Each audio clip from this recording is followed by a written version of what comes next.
साहब कुछ बोलना चाहेंगे? मेरे पापा मोदी मारना चाहता है।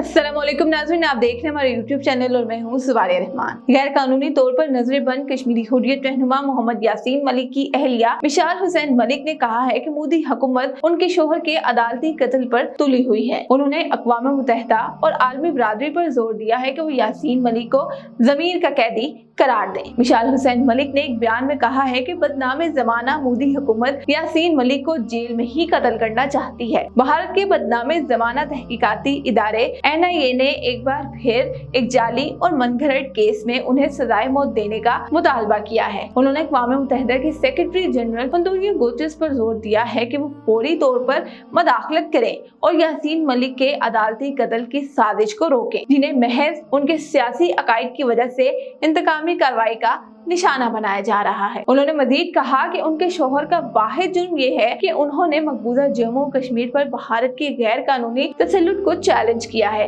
भारतीय हुकूमत ने यासीन मलिक को एक झूठे और मनगढ़ंत मुकदमे में मुलविस करने के बाद उन्हें अदालत में अपने दिफा के बुनियादी हक से भी महरूम कर दिया है। मिशाल मलिक ने खदशा जाहिर किया है कि फिरका वाराना तकसीम और मुस्लिम मुखालिफ जज्बात को हवा देने वाली फिरका परस्त भारतीय हुकूमत यासीन मलिक की गैर कानूनी फांसी को दोबारा मकबूलियत हासिल करने और 2024 में आइंदा पार्लिमानी इंतखाबात में कामयाबी के लिए इस्तेमाल करेगी। ताहम उन्होंने कहा कि कश्मीरी अवाम और हुर्रियत कायदीन भारत के इन वहशियाना हटकंडों से हरगिज खौफजदा नहीं होंगे और अपने नाकाबिले तनसीख हक खुदरादियत के लिए जदोजहद आज़ादी हर कीमत पर जारी रखेंगे।